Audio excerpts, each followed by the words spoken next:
So, hi, everybody. Welcome to our next episode of Final Cuts by BVS Film Productions. Today, we have our friend Dean Clark. He is the founder of Found Studios out of Santa Clarita, California. Does that sound right? Yeah, basically it's Los Angeles North. Los Angeles North. Okay.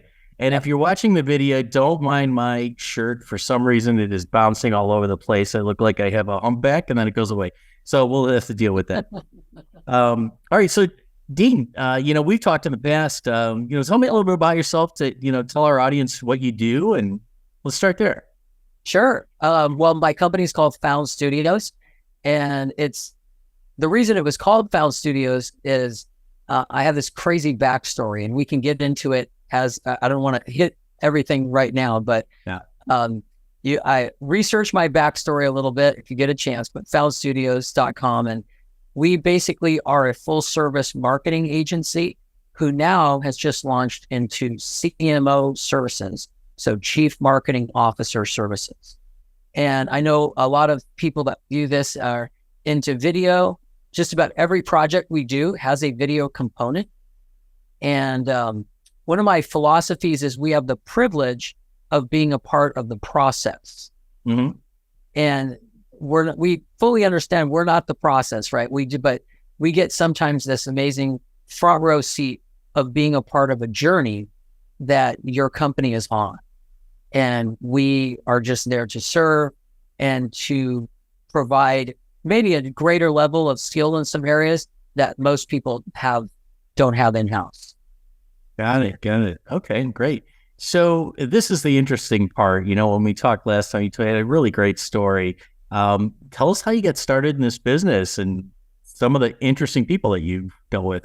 Sure. No, I appreciate that. So I started, my backstory, and I'll just give a little touch of it. So I was a handicapped baby, no mom, no dad, mystery father. So this poor gal in LA gets pregnant, signs all this paperwork to get rid of me, but then I'm born 3 months premature.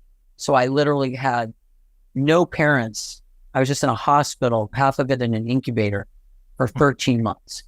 And so miraculously I get delivered. So Found is literally my story as well as a lot of my customers' story, right? So the Clark, my last name is the family that rescued me. Wow. And so at 13 months, I was finally, I guess, healthy enough. They didn't expect me to even live, but I was healthy enough to be placed in a foster care.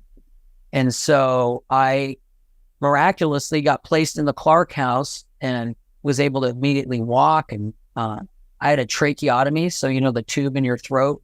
Yeah. So I was a trach baby for 6-7 years. Whoa. And so get miraculously healed in the Clark home. They want to adopt me. Life's going to be great. And my biological mom, the one that gave me up 9 years earlier, comes back in and rips me away from my safe environment.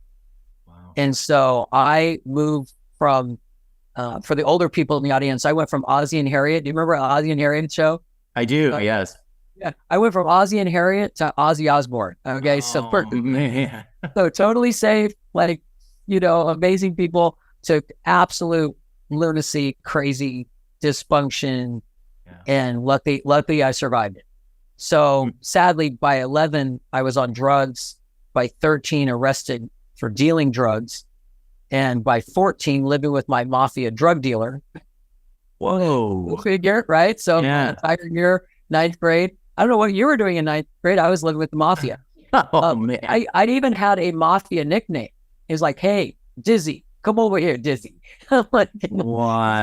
Like, hey, forget about it. So I'm literally living with this guy, John. It's like this guy right out of New York City or Buffalo, New York, and it was this whole drug dealing family. Wow. Sure, knew about it, but the sister was the main drug dealer. So we were kids. I was in middle school. There was high school kids involved, and then we were part of this ring, almost like Oliver, if you know that movie. Yes. Like more food, please. Pockets. Yeah, I remember that. So I don't know if I was the Artful Dodger. I don't know if I was Oliver. I don't know which character I was, but it was crazy, and I was lucky I survived it. Wow. The next year, and this, there's a reason for this. the next year I'm in Hollywood, and mom is living with her new ex-con boyfriend. So mom still is making some interesting choices. And I move in what is in today's money, a $2 million house. Poor kid from the foster care from the other side of the tracks. I'm now living in the equivalent of Beverly Hills, up in the Hollywood Hills. And it's called, for LA people, anybody listening, it's Nichols Canyon, it's Mount Olympus. Those areas are kind of famous in Hollywood. And so I'm living up in this amazing house, and mom still can't do normal things. So I'm getting up and I'm hitchhiking to school. What kid, small middle schooler, like or high schooler, is hitchhiking? I don't know. Yeah, man. So first day of school, I meet this long-haired rock and roll guy. I also had long hair, was into like rock and roll. And I walk up to this rocker at Fairfax High School. And for those rock and roll history buffs, Fairfax was the center of the rock and roll universe in the 80s. Motley Crue came from Fairfax, Red Hot Chili Peppers, GunsNRoses, and LA Guns. So there's these famous bands and some famous punk bands. I don't know if anybody's into that. So I get immediately, welcomed into the druggy rocker scene. And I meet this long-haired rocker guy. And he goes, I go, what do you do? And he goes, I'm in a band. I'm like, cool. And he goes, where do you live? And I go, I live in the Hollywood Hills. He goes, dude, I live in the Hollywood Hills. Come on up to my house. So get this. I take my little moped up through the winding streets of the Hollywood Hills to a $4.5 million house. What? That's in today's money, right? So picture this amazing house on stilts hanging out over the cliff over famous Mulholland Drive with the entire valley spread out before you. Wow. And, this kid from the bad side of the tracks, right? Like, I mean, this is amazing stuff. Yeah. And so I get walked down this stone paver hallway. To give you an idea how epic this hallway is, it had 13 French doors. Whoa. 13 doors side by side. The whole hallway was doors, all leading down to this oak paneled office. And there's the rocker kid that I just met. He's got his beautiful star body guitar and his drummers there. I'm like, yeah, rock and roll, sign me up. So we become instant best friends. And this guy literally changed my life.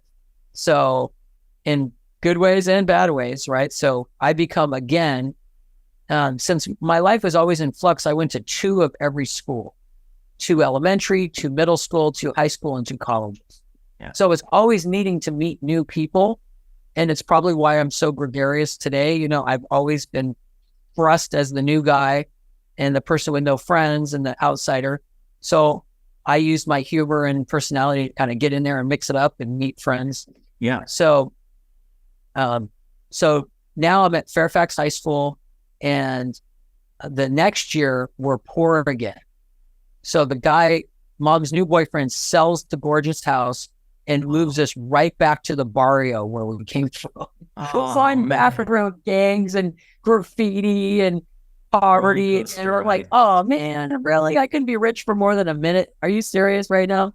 And so I go, and so the next year I'm at the poor kids school in the Valley. And for anybody listening to this as an LA person, I was at Poly High. So I went from Fairfax High to Poly High. And I'm living in North Hollywood by Sun Valley. Sun Valley is bad. So I'm on the border of a really bad area. Yeah. And I'm in a not great area. So this, take your pick. And so I get a call. And it's Chris, my buddy Chris from Hollywood, going, dude, I started a band. Okay. Drives to the Valley. I grab my camera, and the band is GunsNRoses. So my best friend was the lead guitarist in GunsNRoses before Slash.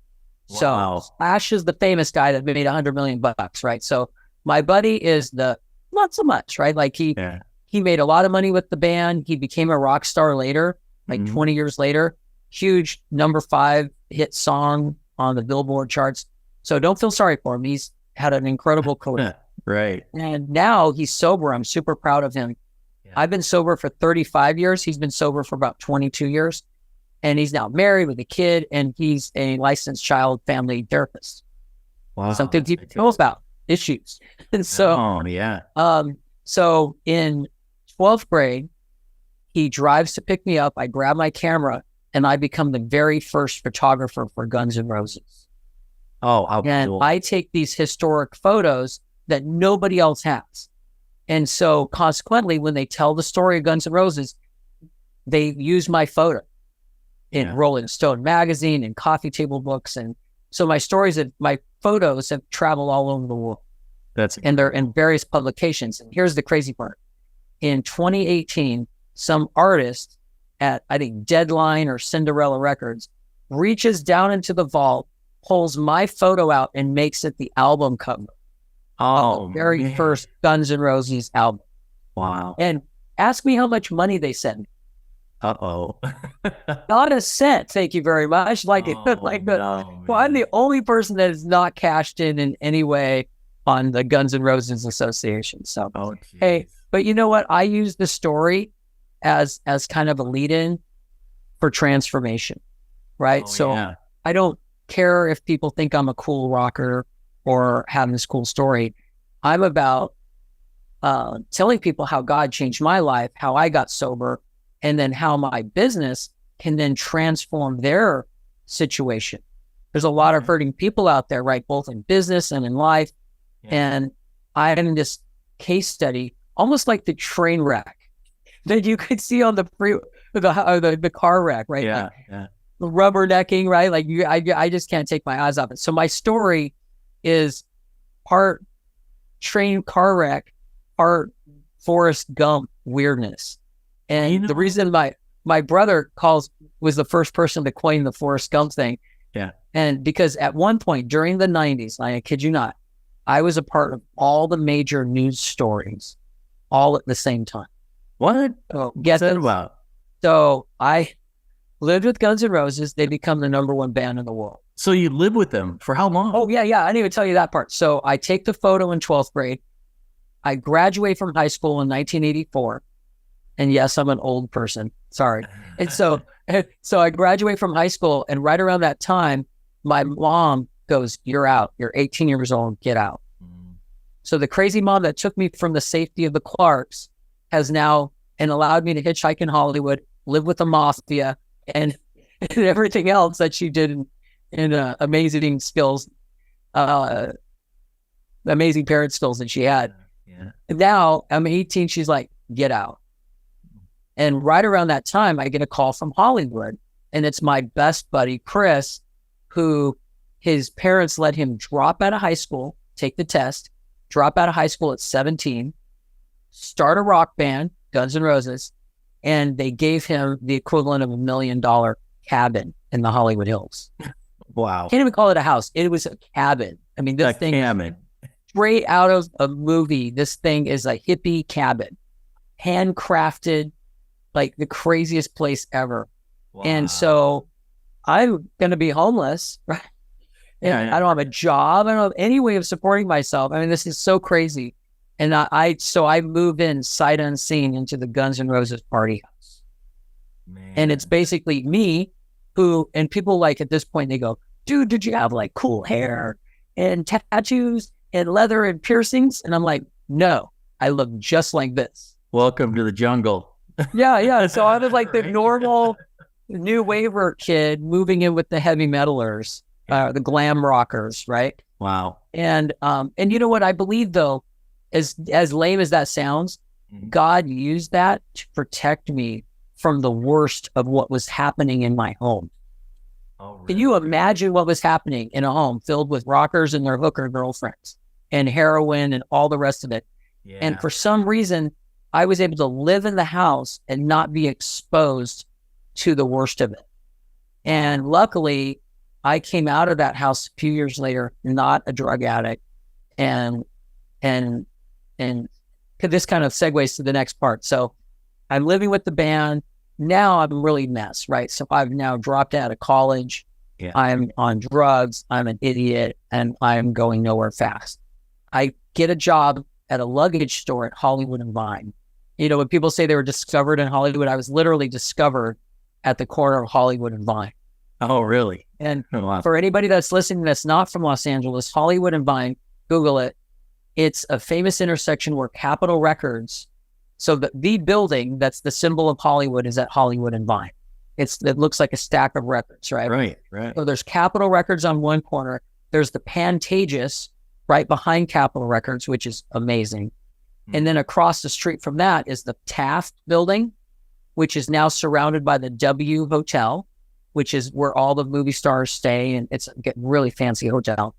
And then across the street from that is a historic building called the Broadway. And it used to be a Broadway department store, and it's also amazing and historical. So, but that's not me, right? Not me yet.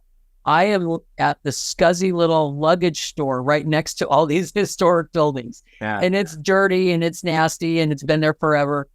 And I'm just a salesman on the shop floor trying to sell luggage and briefcases. And I call these divine appointments. It's when God shows up and everything changes. So here I am, college dropout, no connections, living with rockers, and working at a pretty nasty job. Okay. Yeah, right. So this senior vice, I'm 20. So I've now survived almost 2 years living with the bad boys of rock and roll. So a 27-year-old superstar walks into my luggage store and he mentions Cal State Northridge Career Center. I'm like, a divine appointment, right? Yeah. I go, I got this job. You ready for this? I got this job at the Cal State Northridge Career Center. The same place that this 27-year-old just left. Whoa. And somehow he ends up in my luggage store. I'm like, this is crazy, right? This is not humanly possible without God intervening. And I go, what were you doing there? He goes, oh, I placed an ad for a runner.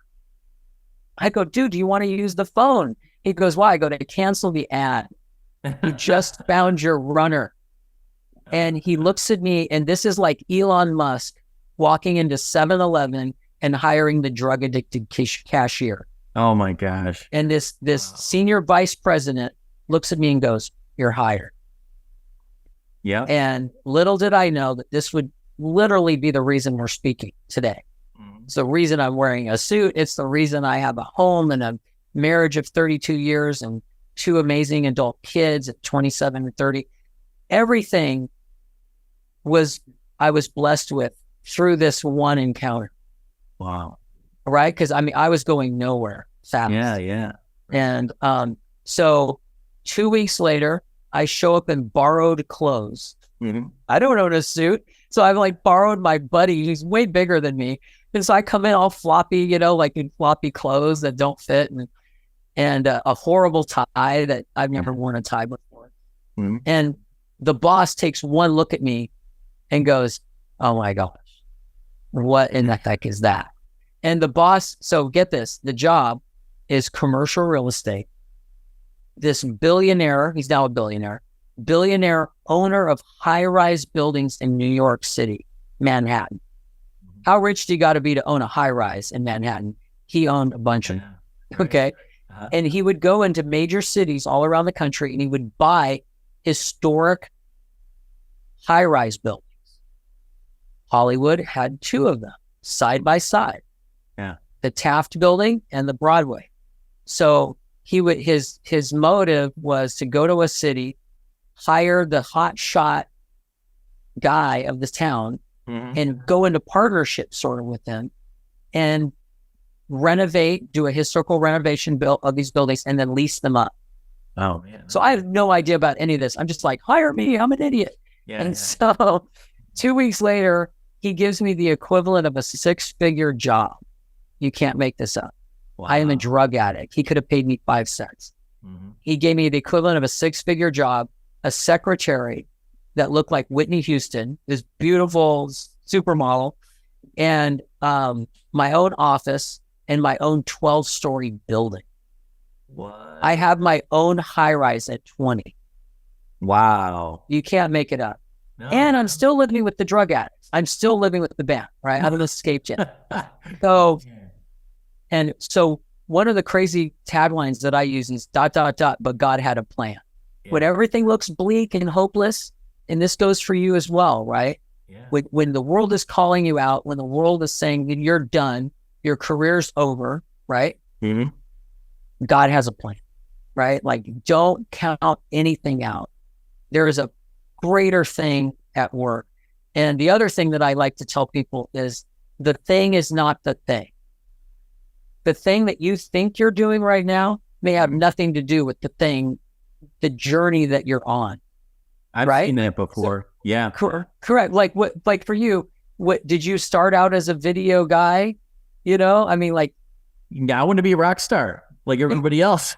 There you go. See, I had my fun too, but not quite to that level. You know, right? You can call it fun. I guess lessons learned.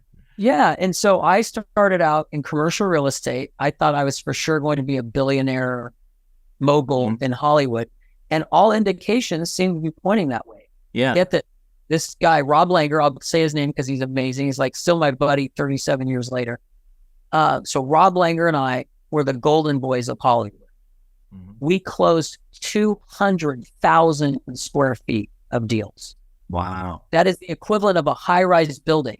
Yeah. A big high-rise yeah.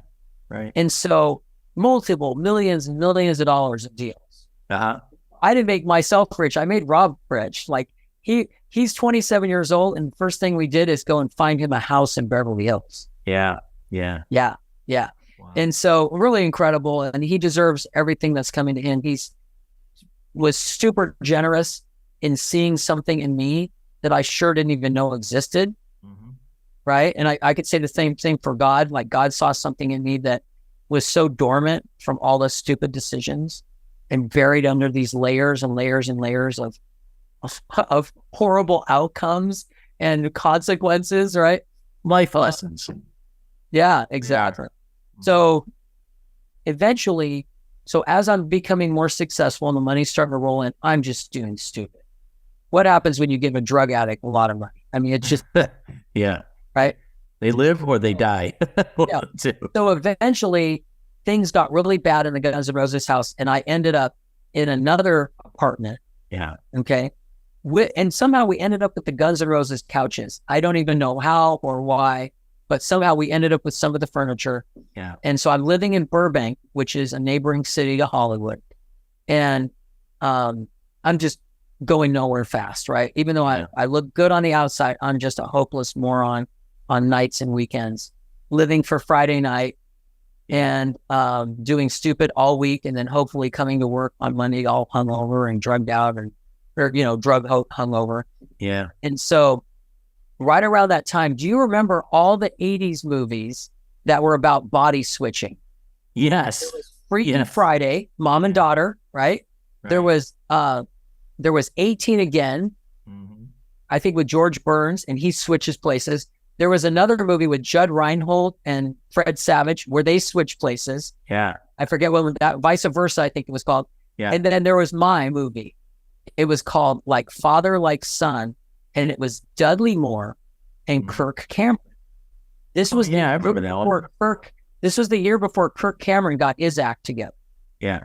And so here I am, short, funny guy in a suit, Dean Moore at the time. My name is Dean Moore. Watching Dudley Moore, short, funny guy in a suit on the big screen. Yeah. Where on the outside, he's a surgeon in a suit, but on the inside, he's a 16-year-old idiot. And in that movie theater, God spoke to me and said, "That's you." And I'm like, oh my gosh, I'd grown up with the Clarks. I knew how far I had fallen, right? I knew it. I knew I had that imposter syndrome, right? Where everybody is telling me how great I am at work, right? I got my name on a building. I'm killing it. We're doing deals. All this stuff is happening. I'm getting all these kudos. And at home, at nights and weekends, I'm doing everything to destroy my health and my life and the trust that these people had placed in me.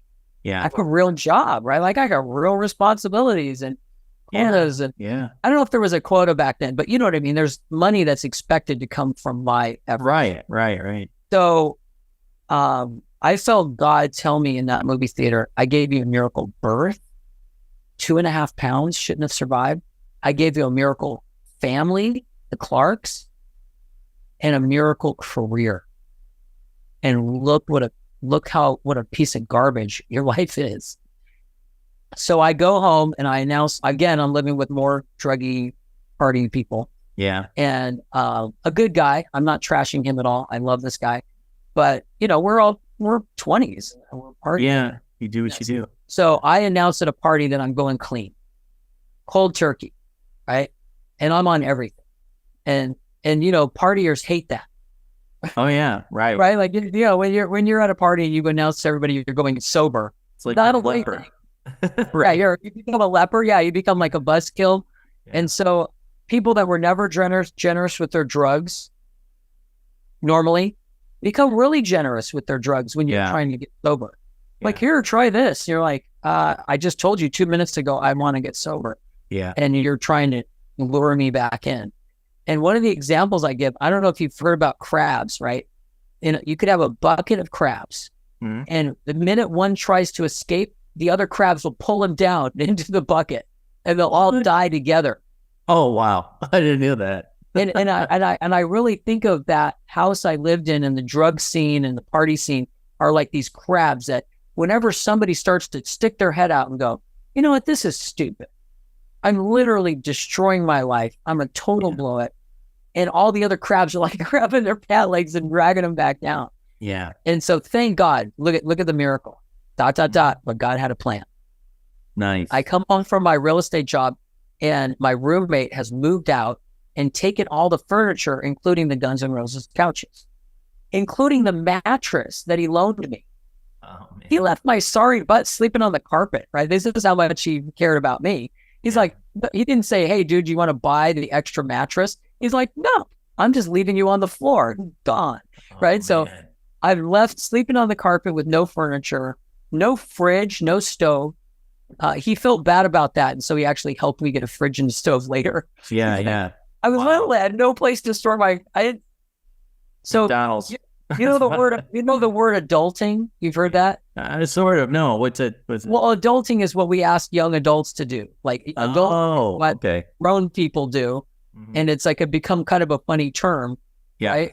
Because there's a lot of people who've never done adult yet, Right. Right. So me, I was like successful guy, had a killer job, and never bought furniture. I'd never done any adulting. And so I was very quickly forced into that. And so I'm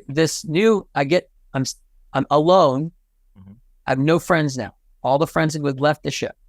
And this is before cell phones. So I had to be home to get this phone call. So the phone rings, I pick it up.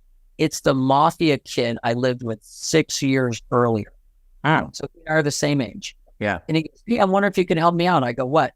He goes, I'm looking for a place to live. I'm standing in an empty room talking to this guy on the phone. I go, yeah? He goes, but there's a problem. I have a whole house full of furniture. Nah. Wow. So literally, furniture bought by GunsNRoses is replaced by furniture bought by the mafia. You can't make this up, right? If you put it in a movie, nobody would believe it. Yeah, right. Luckily, I have actually historical evidence of everything I said. Nice. And so my story is actually a website. You can go and Google it. Yeah, tell us about that. Google Dean Clark, Found Studios, GunsNRoses, and my whole story with photos and everything will come up. Oh, that's awesome. But don't do it right now. Listen for a minute. There's more. Wait, there's more. So this guy, you know what? Like, how bad was that as a decision? Like, I want to get sober. I bring my drug dealer back into the home. Yeah. I lose one drug dealer. I get another drug dealer. I mean, the whole thing is done. Yeah. But God had a plan, right? So that guy was on his way to becoming sober, multi-millionaire, wonderful guy, got his act together, way beyond me. Mm-hmm. And there's a biblical term called iron sharpening iron. Yes. So when we have people in our lives, in our businesses that are sharper than us, mm-hmm. as our iron blade comes up against somebody that's sharper than us, we become sharp. Yes.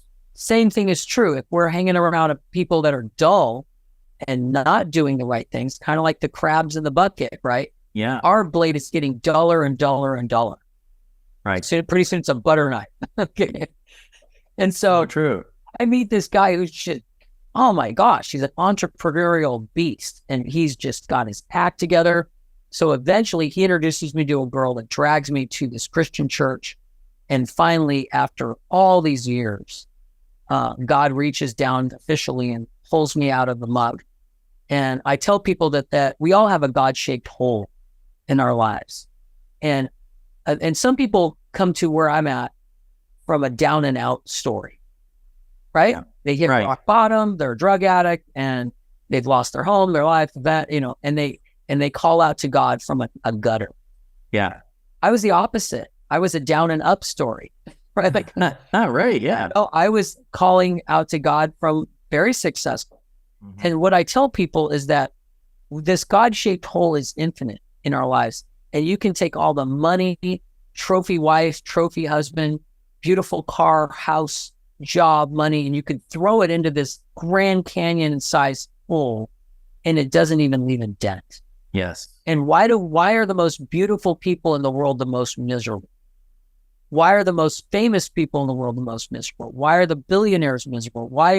Because they've achieved everything.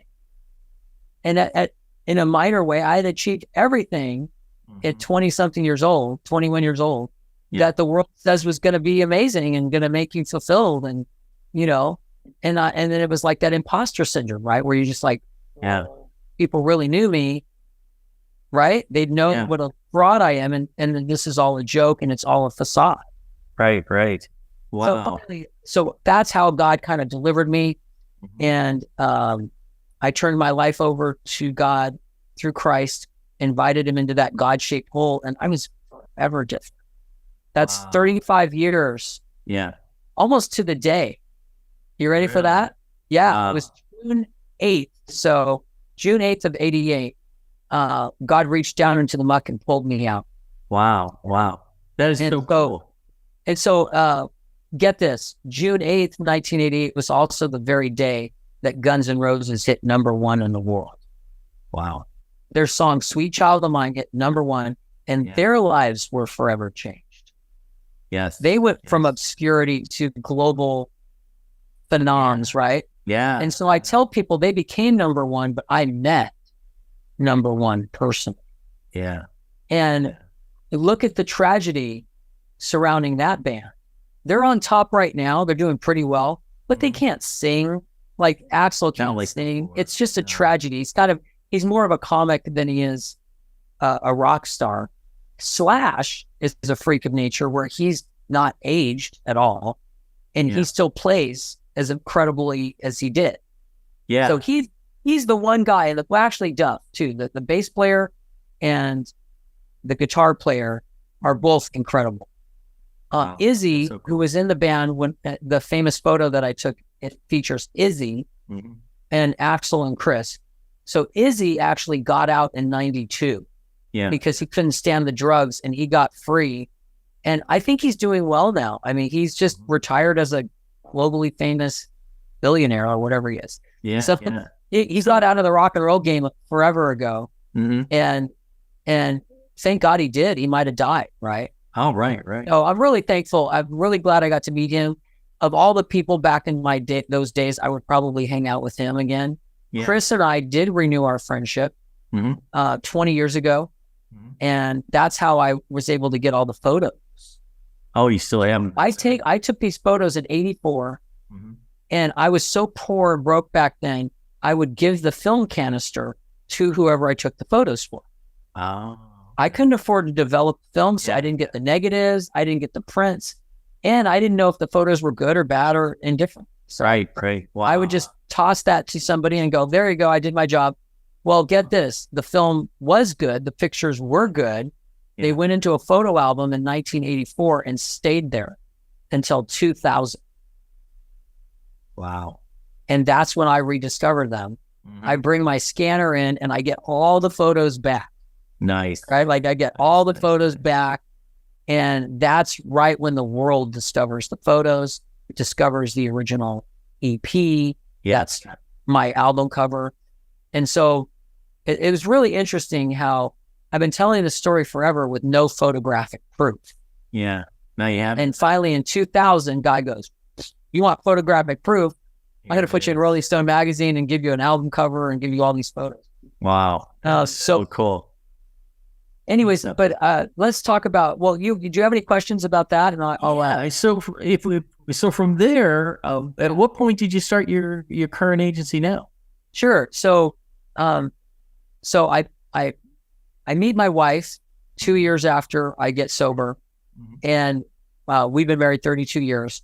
And a few years after that, I get a job selling color printers. And these aren't just any color printers; they're Tektronix, which then became Xerox. Yeah, they're the Lamborghini of printers. Right, I remember. Remember I told you how I was part of all these Forrest Gump historical moments. Yeah. I happen to be selling color printers in West LA, right near Brentwood, on Bundy Drive, near Santa Monica, where all the studios are, and near Hollywood and Century City and all these fancy areas, right? Yeah. So when you're selling Lamborghinis in Beverly Hills, the equivalent of Beverly Hills, you don't have normal customers. Right. The people that can afford it, or the minute you find somebody that can afford it, they got something going on. They're either famous, wealthy, own a huge business, something's going on with them. And so very quickly, I get this job. It's just going to be a normal computer store job selling these fancy printers. Well, I've always been an artist. So I started out painting as a child, and I discover all these digital tools. So I have an entire room filled with, $100,000 worth of stuff. Yeah. And I'm like, oh my gosh, I could use all this stuff. And they're like, yeah, go for it. So I took every lunch hour for 2 years, and I taught myself to be a graphic designer. Oh, cool. Okay. All the while, I'm closing color printers with all the big mucky mucks in LA. Yeah. And get this, one of them was O.J. Simpson. Really? I was working with O.J. Simpson's agency when the murder happened. Oh, man. And my office was on Bundy Drive, the street of the murder. So I'm literally driving past a crime scene to and from work. Didn't know it, right? Like it's all happened without me really even knowing it was happening. Except when I saw the Bronco going down the freeway, I'm calling my guy going, dude, what's going on? He goes, oh, the juice didn't do it, man. Don't worry about it. The juice didn't. So you really are, when you say Forrest Gump, you're not kidding. Yeah. And the other big Forrest Gump moment during that time period was Marlon Brando. So I'm selling a color printer to Marlon Brando. I take the printer to the Brando estate. Also right by where Chris lived, my buddy with the house on stilts over the mansion. Yeah. Brando is like his neighbor practically on the same street, essentially.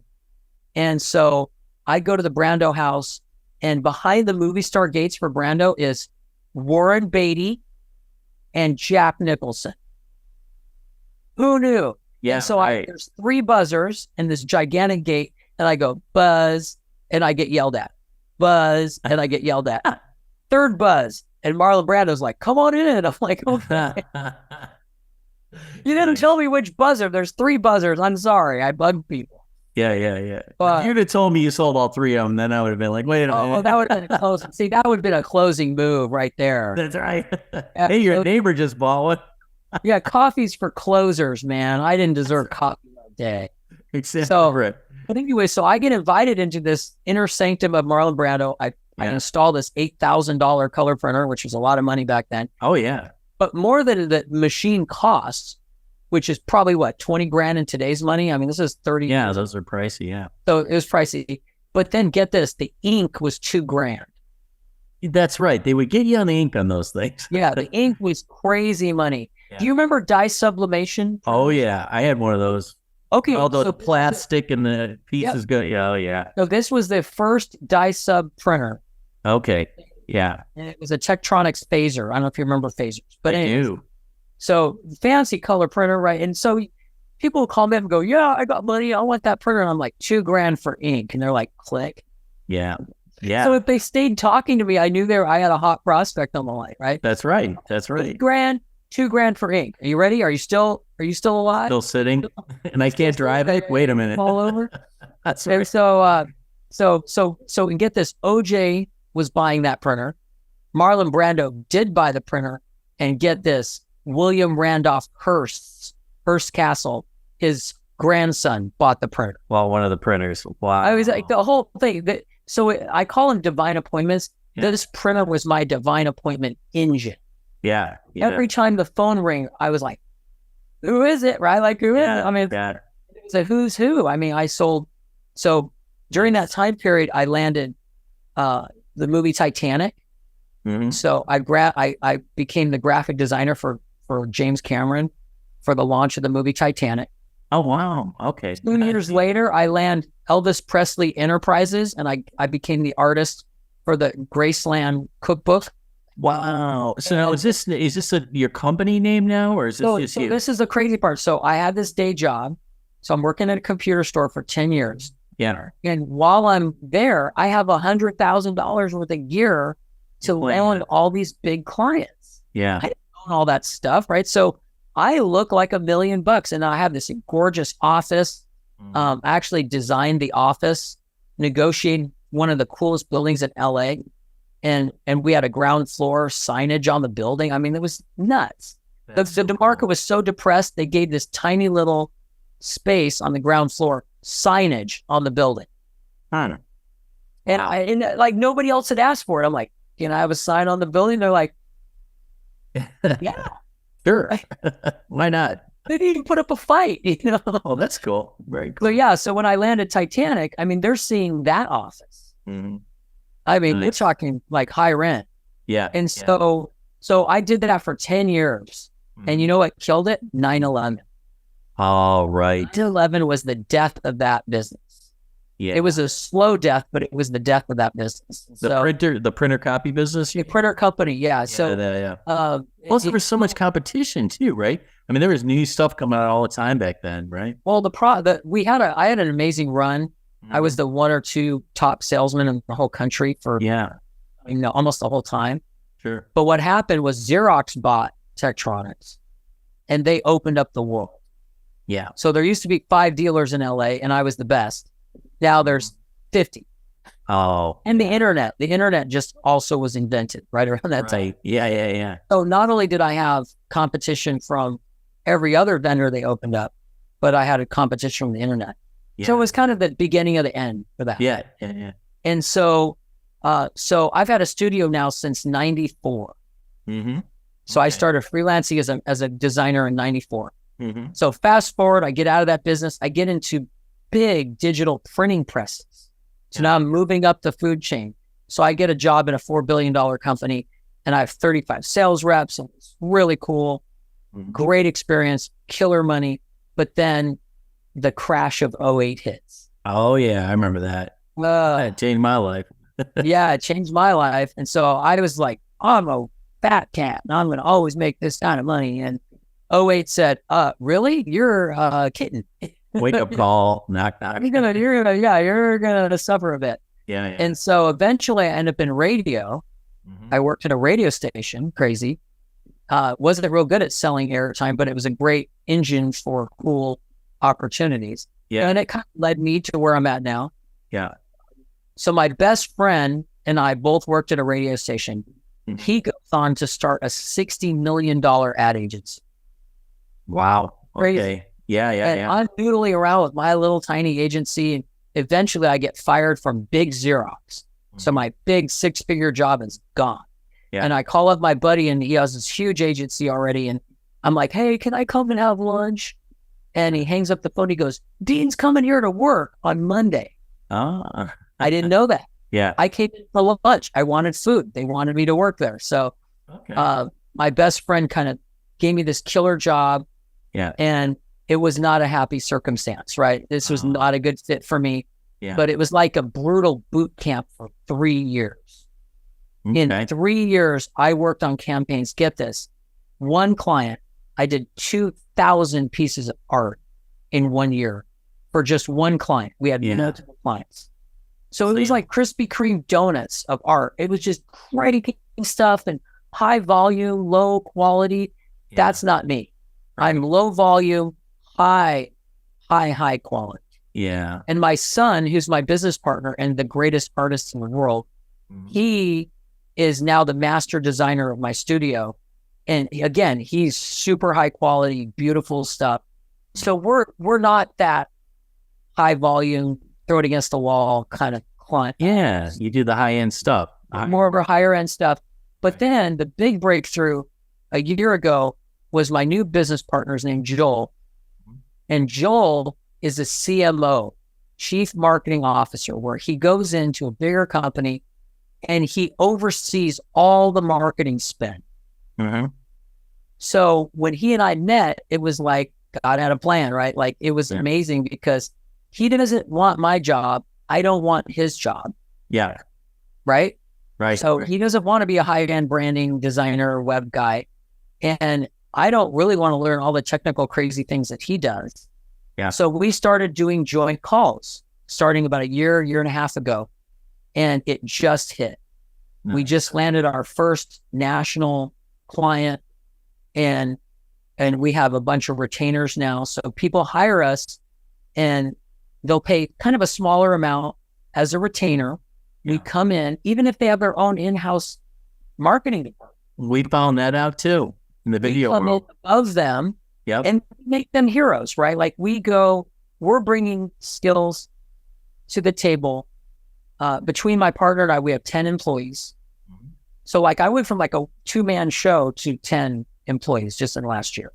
Yeah, gotcha. And so we just collectively, between Joel and I, I've got 37 years of business experience. He has 40 years. Yeah.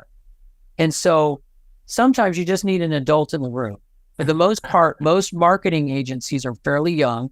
Yeah. No gray hair, and they've never carried a bag. That's what we call, work in the streets, knocking on doors. That's right. Carrying a bag. I've carried a bag for 30 years. Yeah. And so there's just things that you learn in the trenches. And most of our clients, right, are probably about our age.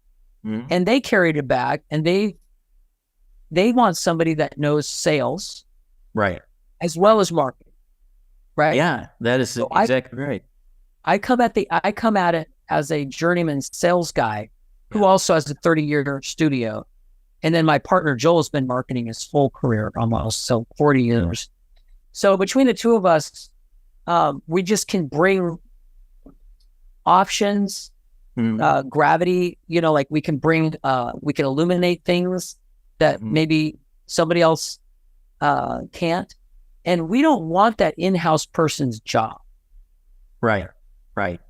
We want to make that person a hero. We want to come alongside them and make them better. Yeah. And we are now this back office resource that they have. Right. And that's, that seems so popular nowadays. I mean, a lot of these gigantic companies, they'll come to our company just to like do parts, Yeah. Just like you, there's certain things that this is what you do, which I thought was pretty interesting how that's evolving now, Yeah. And so it's been really fun. I mean, one, you don't have all your eggs in one basket, right? So you can, there's a little bit of the risk is spread out. Mm-hmm. But more than that, so on the one side, there's a CMO contract, but on the other side, there's blocks of hours. And that's where I was talking to you is we might be able to partner with somebody like you or somebody that's listening where we bring you in as a resource to be a full, well-rounded resource. So my role in Found Studios is I'm the conductor of the orchestra. Right. And the piece of music that I'm conducting is whatever moves the needle. Yeah. Yeah. So the problem is if I was just a web development agency and that's all I do, every single person I meet, if I don't sell them a website, I'm done. Right? Exactly. So when you're a hammer, everything's a nail, right? Yeah, so everybody's like, that website needs to be rebuilt. I'm like, I built it yesterday. It needs to be rebuilt again. So we don't care, right? If you don't want a website, and more critically, if the website doesn't move the needle for you. Right. Now that's key. I would rather do an explainer video with you or a podcast or a landing page or something that is very targeted and that the lead generations can be attributed to my efforts. Right. Yeah. And we're finding that as well. It's funny. People that are pigeonholed into one thing are only going to sell you one thing, whether it's right or wrong. Right. I've seen that more and more where customers come into us and they're like, hey, well, this guy says, a brochure is what we need to do. you know, or postcard, you know. Right, And right. it's a printer salesman. Of course, they're going to say that. What do you expect? Yeah, I was gonna say, yeah, there were Joe's postcards. Yeah. So you kind of have to really sit back and think. You're very much like the way we do it here. I mean, you got to come back and think about what the right answer for them is, not necessarily the one that will make you the most money or the most profit, you know. And it's hard and it comes with being a seasoned veteran. You know, you don't just do that overnight. Right. And one of our specialties is a lot of agencies get paid on spend. Yeah. Right. The more you spend, the more they make, because they take a percentage of it.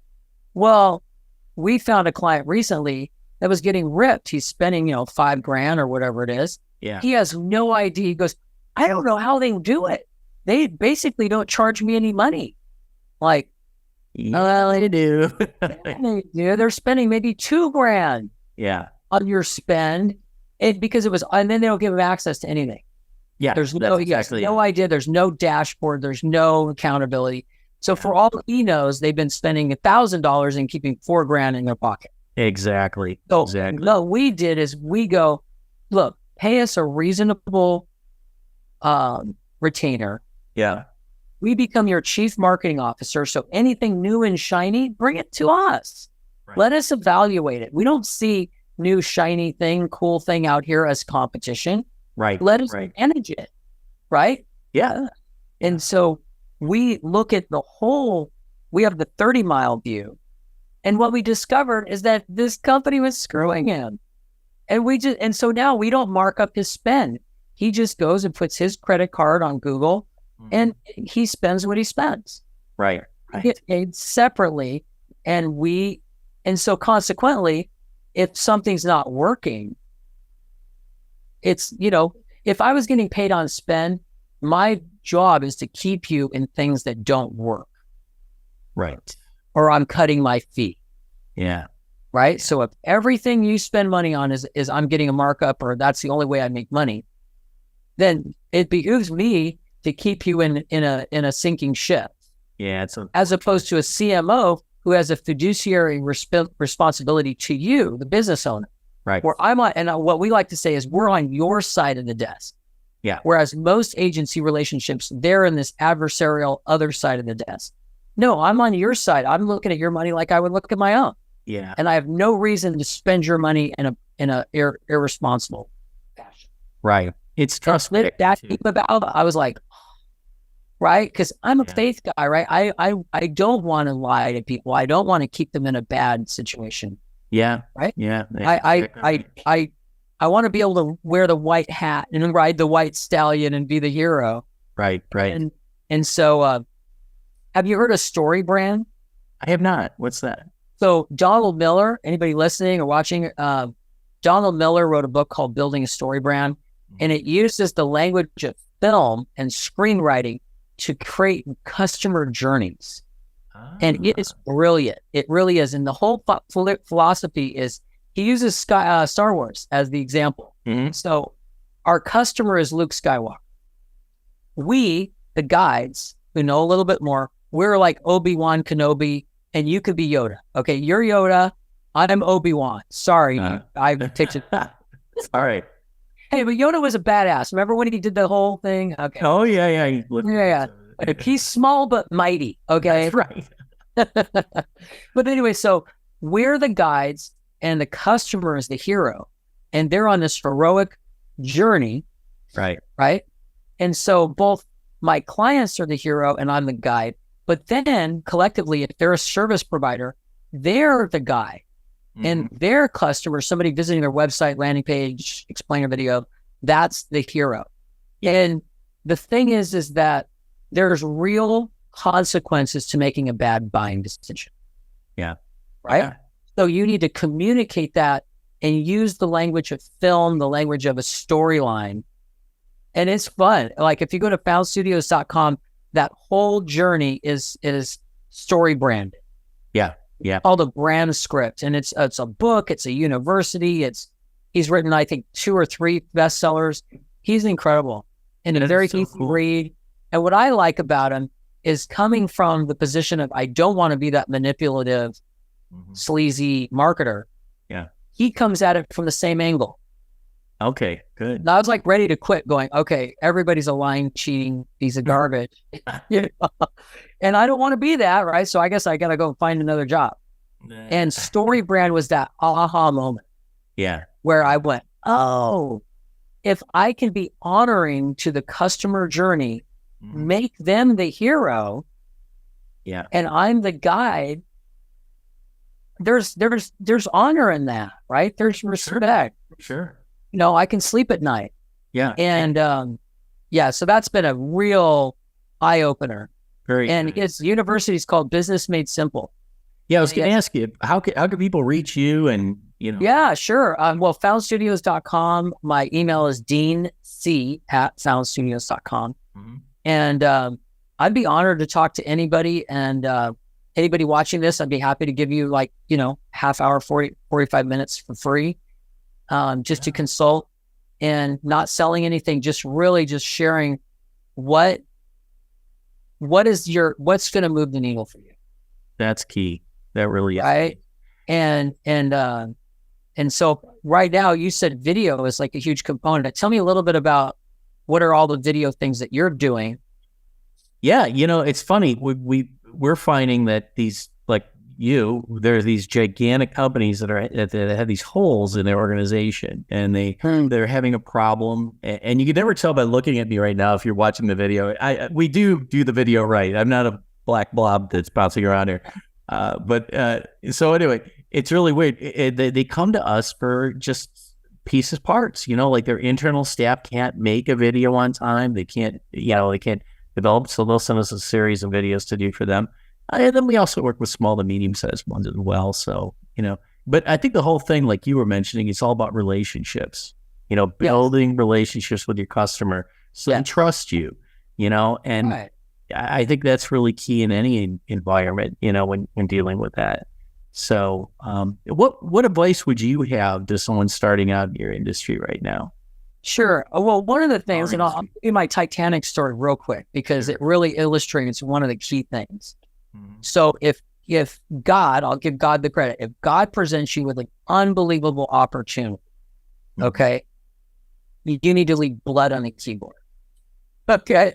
You need to do everything, even if you don't make one dime, even if you pay thousands of dollars, if you have that one break, you cannot let that go.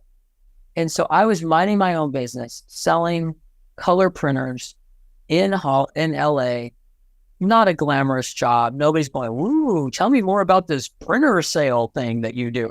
Nobody's impressed by that. But what I used to do, and I still do, is I collect creatives. I love creatives. I hang out with creatives. That's my friend group. That's my people, right? And so I meet this young guy. He's a techno wizard in Hollywood. He works at a big studio, and we became friends a few years earlier. So get this, talk about an amazing rags to riches story, only could happen in Hollywood. So Brett is working at the very first motion capture studio that exists in the whole world. It's called House of Moves, still in business, okay? Vicon is the inventor of motion capture. Do you know what motion capture is? A vague idea. I'll explain it for the group, okay? Yeah. So picture a stuntman putting on a bodysuit, black latex spandex bodysuit, and all over the suit are Velcroed reflective balls. Right. At every key joint, right? Ball. And then now it's so sophisticated, they put little dots all over your face. Whoa. So now they can capture your facial performance as well. Yeah. So picture this, you're a stuntman or an actor or an actress, you're in a stage and it's surrounded by cameras with ring lights on them. Each camera is hitting those balls, it's coming back to the camera, and it's recording your performance in 3D space. Wow. So after you did your thing, if you saw it on the screen, it would look like a skeleton. Yeah. Just like little balls, right? Yeah. It would have no body. It would have no form. So motion capture is exactly like what it sounds. It's capturing a digital performance in 3D space. You can rotate around it. You can do anything, right? Yeah, yeah. Well, what they would do then is they had a 360 camera where the actor would stand in this tube and a camera would go. I remember that. It would spin around them and take a picture of every side of them. So especially if they were wearing like a cool costume, like Titanic, right? It would capture all. And then, so now you have a body, right? You already have the movement. Now you have a body that you can then wrap around or attach to that digital puppet performance. Yeah. So my buddy Brett works at the studio. Life is great. He's got this killer job. And he gets a call from Canada. And the people who are funding the studio, they build this $1 million stage and all this cool stuff. They call him up and they go, "Oh, you and the sales guy, you're fired." He goes, they go, "Yeah, we're defunding the studio and packing it up and going back to Canada. See you later." And so these two unemployed guys are sitting in a $1 million studio. Yeah. Right? Yeah. And one of the salesmen calls up his dad, who's one of the top lawyers in California. Maybe in the country. It's a big global $1 billion law firm. Yeah. He calls his dad up. He goes, "Dad, I just lost my job. Can we buy the studio?" And Dad says, "Yes." Oh, wow. That's wild. He turns to Brett, my buddy, and goes, "Hey, how'd you like to co-own it with me?" Wow. Talked about discovered, right? Like in Hollywood. Yeah. Brett goes from no money, no family connections to owning a Hollywood studio. Wow. That literally is across the street from James Cameron, where they just happen to be filming the Titanic. And Titanic just happens to need motion capture.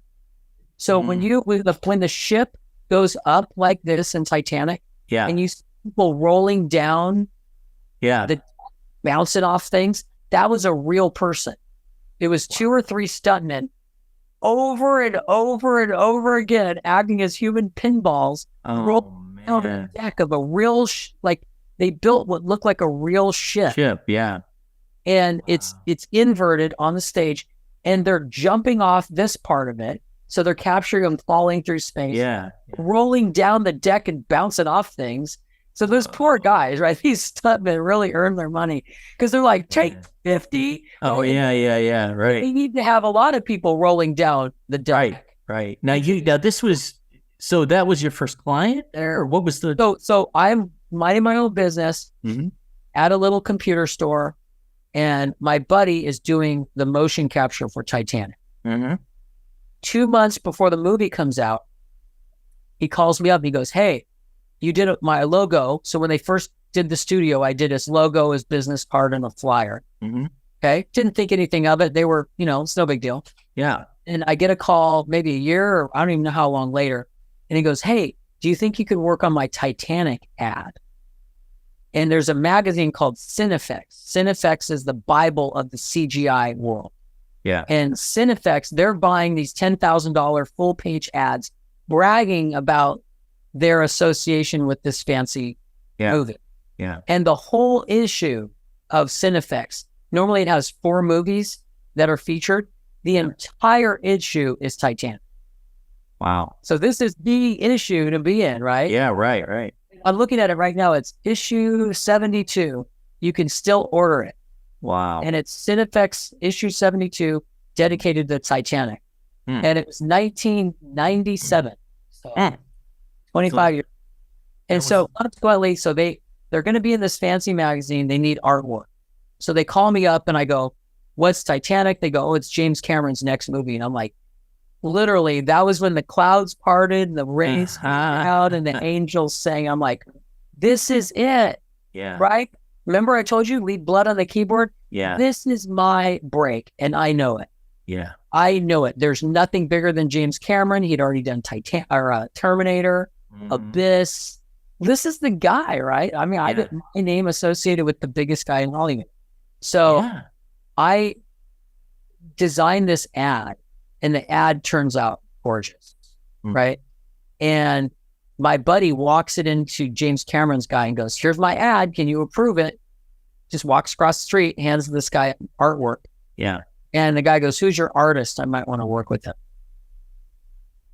There's right? relationship right there. Yeah. Yeah, exactly. And so Nice. he calls me back. He goes, "You're in." Like, what does that mean? And it happens that fast, you know what? And so, yeah, so that's, telling someone that's just getting into the business, those opportunities are there, right? Yeah. And so what the crazy thing was, so the next week, Vicon, who actually invented motion capture and has the cameras, Yeah. they saw the ad and they called me up and go, "We want to hire you to do a second full page ad in Cinefx." So I did two. Nice. Now I get to go into James Cameron's studio. I get to meet the guy that already likes me. And there's the capsule from Apollo 13.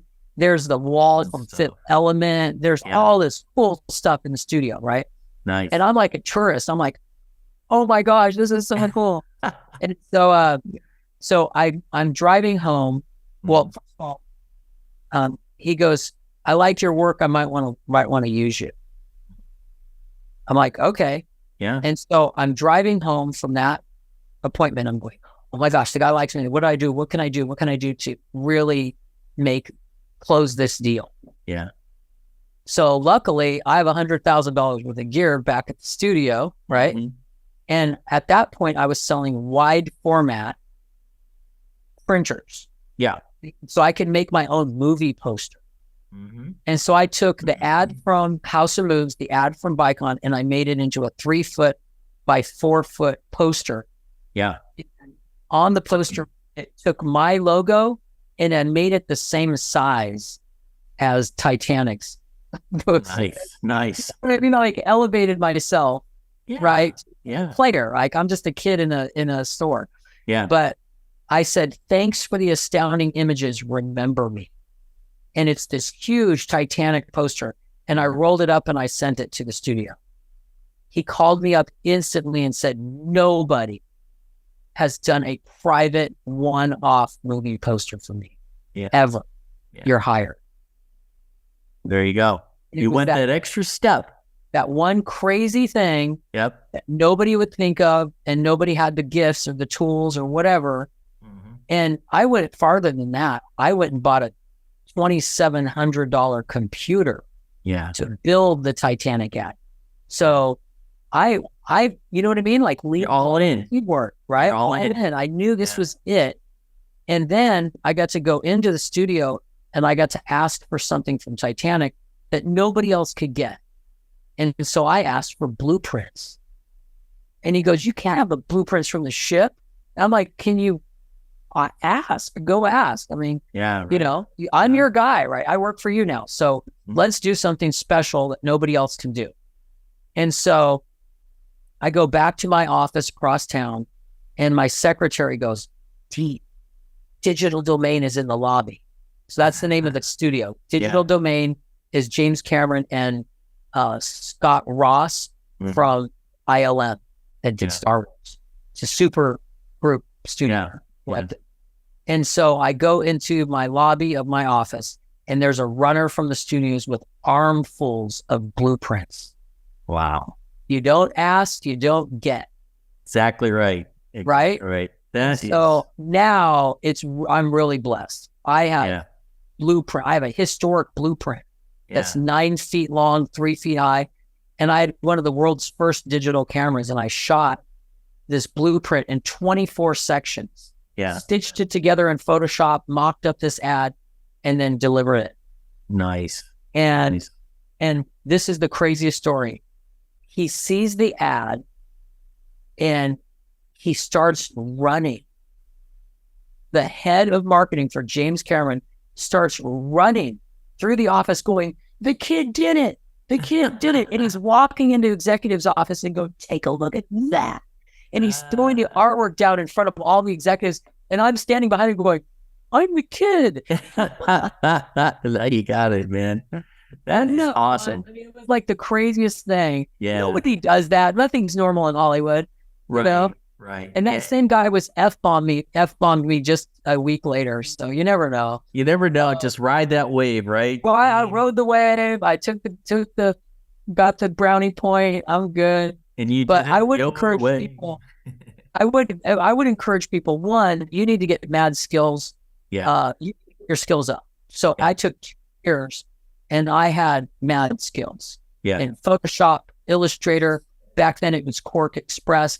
Yeah. Now I would say AI. You need mad skills in AI. That's exactly right. You need mad skills in Chat GPT. You need mad skills in Photoshop, Illustrator, WordPress, Elementor. These are the things that I use every single day for every client. Right. It's not AI necessarily. I have done my third job using AI. Yeah. And I work with a global nonprofit. They gave me a low-res picture of this child who we're supposed to be raising money for in Thailand. Mm-hmm. And it's a horrible picture. It's a screen capture from a video. Yeah. It wasn't a good video to begin with. And this is the low-res screen capture of a bad video. Mm-hmm. I was able to take it into Photo Leap on an iPhone. Yeah. And it rebuilt this child's face. It's incredible. It's incredible. High res. Yeah. And then I was rebuilt part of his body in Mid-Journey. Mm-hmm. Mm-hmm. And so between those two, I have a real photo that I can use in this global campaign.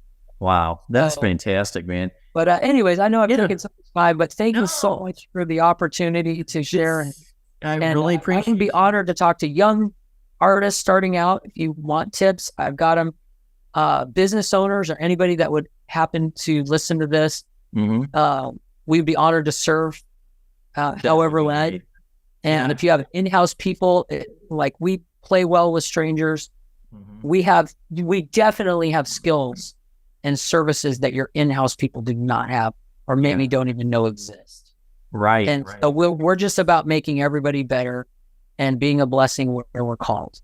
That is fantastic. Well, I got to tell you, your story has been really inspiring, and I hope a lot of people enjoy, and are able to learn from it, which is great. So, well, I really appreciate you being on. And one more time, where can people reach you again? Foundstudios.com, deanc@foundstudios.com. My phone number's on my website. There's also an appointment button everywhere on my website that goes directly to my calendar. That's the best, really. Book a meeting, and it'll be a Zoom call, and come for the story, stay for the graphics. I don't know. Awesome. Well, great. Well, thanks everybody for listening in on this, and we look forward to seeing you on our next episode. Have a great day. Thank you.